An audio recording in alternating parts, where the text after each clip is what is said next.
গল্প প্রণয়ের সুর পর্ব ১৫ লেখনীতে মহুয়া আমরিন বিন্দু। সাহিলের পেছনে জড়সড় হয়ে দাঁড়িয়ে আছে সোহানা।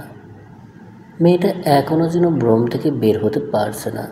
কি থেকে কি হয়ে গেল তার সাথে। ভোর রাতের সেই ঘটনা মনে পড়তেই কেমন গা ভিসিয়ে উঠল। তখন রাত ৩:৩০। পরের দিন সকালে সোহানাকে হসপিটাল থেকে ছাড়া হবে। সে তো বেশ চিন্তায় ছিল, হসপিটালের বিল দেওয়া লাগবে এসব ভেবে। কিন্তু সাহিল এসে জানালো, যেহেতু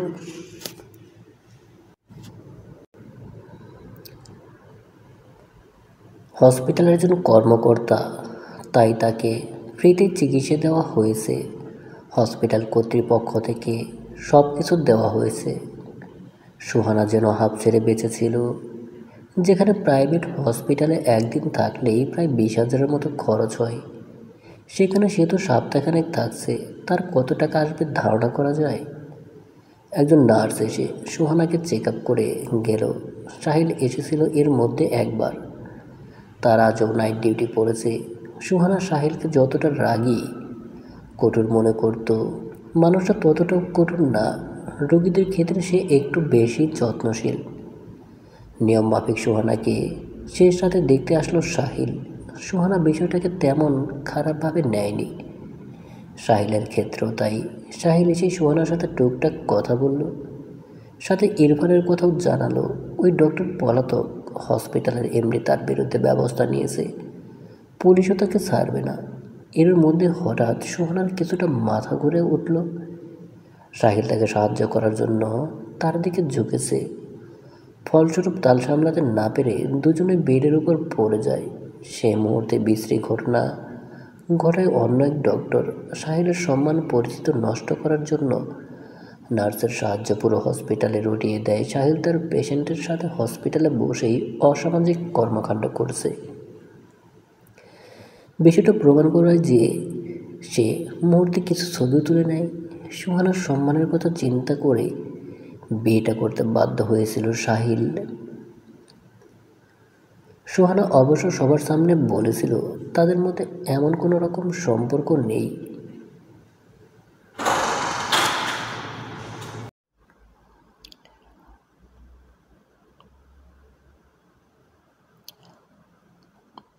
স্যার আমায় সাহায্য করতে চাইছিল শুধু, কিন্তু মানুষের মুখ বন্ধ করা বড় কষ্টের ব্যাপার।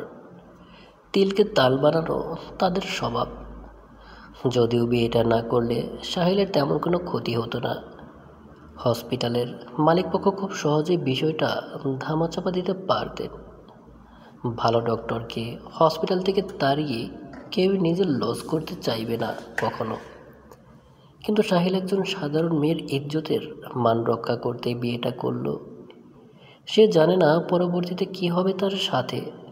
তার মা যে সহজে মানবে না, এসব কিছু মাথায় ছিল তার। রোজিনা বেগম বিরক্তি ভরা কণ্ঠে বলল, কি করে এসেছো সাহিল? তোমার যদি বিয়ে করারই হতো আমাকে বলতে পারতে। এতদিন যখন বিয়ে করো বলে বলে তোমার কান ধরিয়ে ফেলেছিলাম, তখন তো একবারের জন্য রাজি করাতে পারিনি তোমাকে। আর আর আজ বলা নেই, কখনোই বিয়ে করে নিয়ে এসেছো, কীভাবে মুখ দেখাবো আমি সমাজে? রোজিনা বেগম সুহানার কাছে এসে ওর হাত টেনে ধরল, বলল, এই মেয়ে, কে তুমি? আমার ছেলেকে পেয়েছিলে শুধু ফাঁসানোর জন্য? বাবা মা কোথায়? তোমার কেমন শিক্ষা দিয়েছে? তাদের ছাড়াই একটা ছেলের হাত ধরে বিয়ে করতে চলে এসেছো, লজ্জা করে না তোমার? সুহানা শুকনো ঢোক গিলল। অপমানগুলোর জবাব যেন চেয়েও দিতে পারছে না। বড্ড অসহায় লাগছে নিজেকে। তার মা থাকলে হয়তো সব কিছু সামলে নিত, সামলাতো তাকেও। মানুষ কতটা অসহায় অনুভব করে নিজেকে যখন তার আশেপাশে কেউ তার পরিচিত না হয়, কাউকে ভরসা করার মতো না পায়। কেউ একজন থাকে না পাশে বলার মতো, এই তো আমি তোমার সাথে আছি, ভয় পাচ্ছ কেন? বাবা মারা যাওয়ার পর পৃথিবীটা কতটা ভয়ানক হতে পারে সোহানা জানে। তবে আজ সে অসহায়, নিরুপায়। রাগ লাগছে ভীষণ সাহিলের উপর। তাকে আর কে চিনত? সে তো অন্য কোথাও একটা গিয়ে থেকে যেত।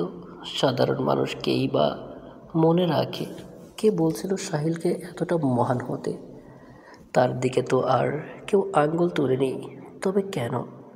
সোহানার চোখ থেকে গড়িয়ে পড়ল জল। মাথা নিচু করে দাঁড়িয়ে রইল শুধু। সাহিল নিজের মায়ের উদ্দেশ্যে বলল, আম্মু, বোঝার চেষ্টা করো। পরিস্থিতির শিকার আমরা দুজন। না ওনার দোষ আছে, না আমার। রুজিনা বেগম বলল, দুজন দুজনকে চিনো না, পছন্দ করো না, তাহলে বিয়ে করেছো কেন? সংসার করবে কি করে? বিয়েটা কি ছেলে খেলা? খেলতে মন চাইলে খেললাম, না মন চাইলে অন্য খেলা খেলবো।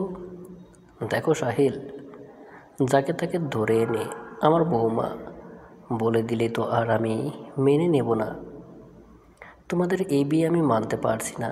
এই মেয়েকে নিয়ে তুমি চলে যাও। রূপ নিজের মায়ের বিষয়ে অবগত। রাগ উঠলে তিনি নিয়ন্ত্রণ হারান। আবার রাগের সময় কী কী বলেন তা পরে আর মনে থাকে না। নিজেকে কঠোর রাখেন, কিন্তু আদতেও তেমন না। এখন না তার ভাইটা মায়ের ওপর রাগ করে চলে যায়। সোহানা মেয়েটা কেমন হবে কে জানে। একদিন তো আর মানুষ চেনা যায় না। সাহিলের বাবা সজল শেখ স্ত্রীর বিরোধিতা করে বলল, থামো রোজিনা, সব সময় তোমার সব সিদ্ধান্ত মেনে নেওয়া হবে? ভাবলে ভুল ভাবছ। তোমার ছেলে মেয়েটাকে বিয়ে করে নিয়ে এসেছে, সেখানে মেয়েটাকে কথা শোনাচ্ছ কেন তুমি?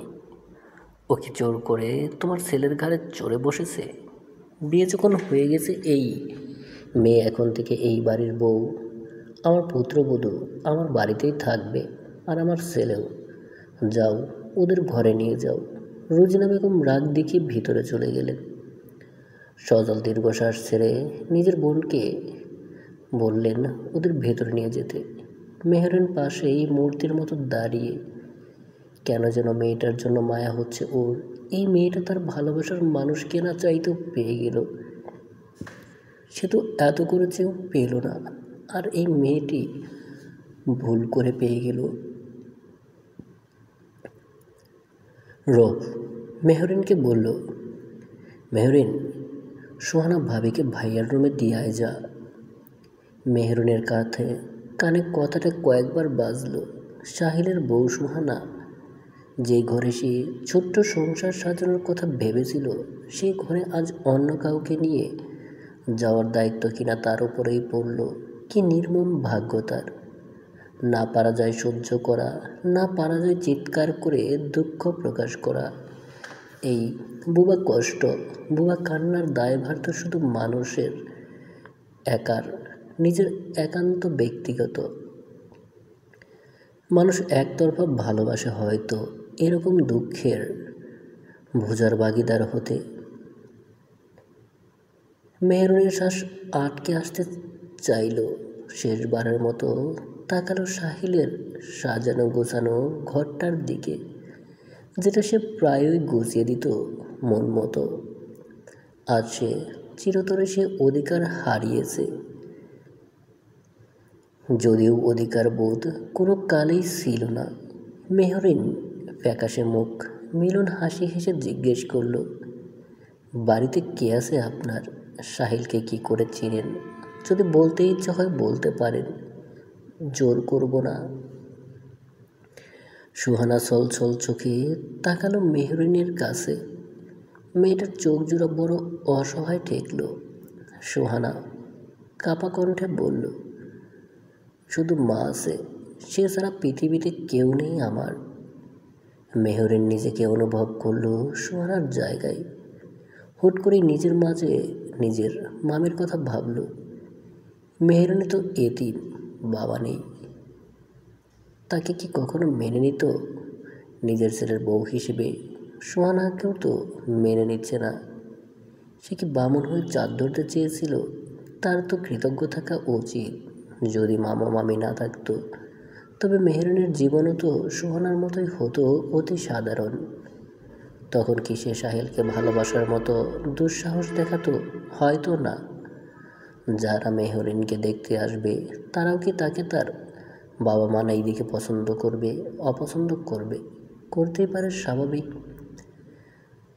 মামার বোঝা হয়ে আছে, তারা যদি কখনো সেরকম মনে হয়নি, তারপরেও নিজের ভেতরেই নিজেকে পরগাছা লাগে আজকাল। কথা বলতে আর ইচ্ছে হলো না মেহরিনের। নিজের ঘরে চলে গেল সে। এদিকে নেহা রেগে মেগে বাড়িতে এসে হাজির। কারণ একটাই, নিখিল তাকে না বলেই নামিরাকে নিয়ে বাড়ি চলে এসেছে। অন্যদিকে মেয়েকে না দেখে নেহার জান যায় যায় অবস্থা। নেহা এসে দেখল নামিরাকে নিয়ে বাড়িতে উৎসব লেগে গেছে পুরোপুরি। নেহাকে দেখতে পেয়েই সবাই নেহার দিকে অভিমান নিয়ে তাকালো। নেহাকে দেখেই নামিরা দৌড়ে এসে জড়িয়ে ধরে বলল, মাম্মা তুমিও এসেছো? পাপা বলছে পাপার সাথে আসলে একটু পর তুমিও চলে আসবে। নেহা রাগ দেখিয়ে বলল, তোমার সাথে মাম্মাম রাগ করেছে, তুমি তাকে না বলেই চলে এসেছো তাই।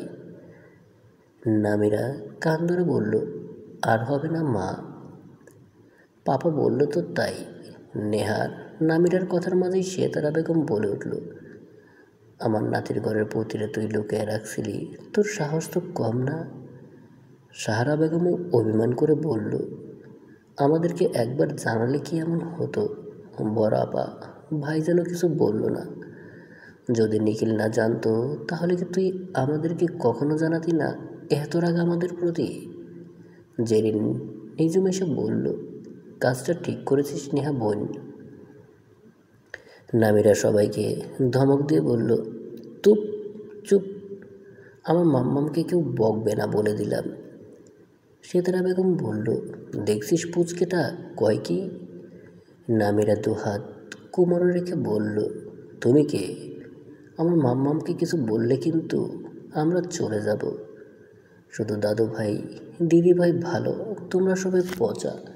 পচাদের সাথে নামিরা কথা বলে না। সবাই মিট মিট করে হাসল। নিখিল নেহাকে দেখে দাঁত কেলিয়ে হেসে বলল, আমি ঠিকই জানতাম, টান থাকলে কান টানলে মাথা আসে। এবার দেখব কি করে দূরে গিয়ে থাকিস তুই। নেহা বিরক্তি নিয়ে তাকালো। লোকটার হাড়ে হাড়ে শয়তানি। মেয়েটাকে টেকে হাত করে ফেলেছে। তার মেয়েটাও হয়েছে একেবারে বাপ বাপ করে মাথা খারাপ করে দেয়। নিখিল ডেকে বলল, নামিরা বাবা আসো পাপার কাছে। নামিরা হাসতে হাসতে চলে গেল।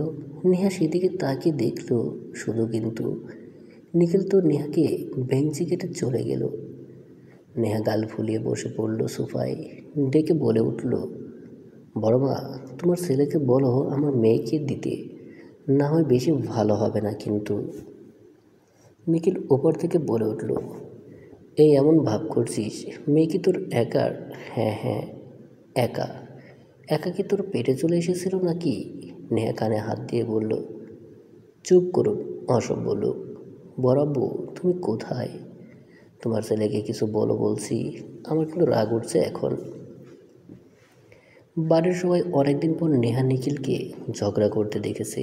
তাদের কাছে চক্ষুর শীতলকারী ব্যাপার। নেহা সোফায় কুশন হাতে নিয়ে ছুঁড়ে মারল নিখিলের দিকে। পরে পেছন পেছন দৌড়ে গেল। নিখিল নামিরাকে কোলে নিয়ে রুমের দিকে দৌড়ালো। সেতারা বেগম বলল, এরা শুরু হয়ে গেল আবার।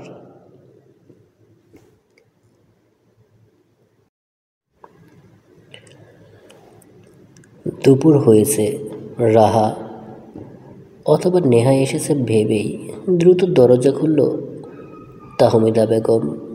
দরজায় দাঁড়ানো ব্যক্তিকে দেখে হাতে থাকা প্লেটটা শব্দ করে পড়ে গেল নিচে।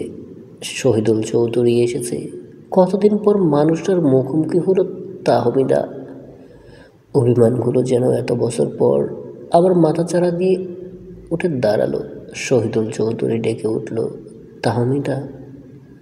তাহমিদা বেগম কথা বলতে পারলেন না। দরজা ছেড়ে হেঁটে চলে গেলেন ভেতরে। প্রিয় দর্শক, গল্পটা কেমন লাগলো তা অবশ্যই কমেন্ট করে জানাবেন। গল্পটি ভালো লাগলে চ্যানেলটি সাবস্ক্রাইব করে সাথেই থাকবেন। ধন্যবাদ সকলকে। ভালো থাকবেন, সুস্থ থাকবেন। আল্লাহ হাফেজ।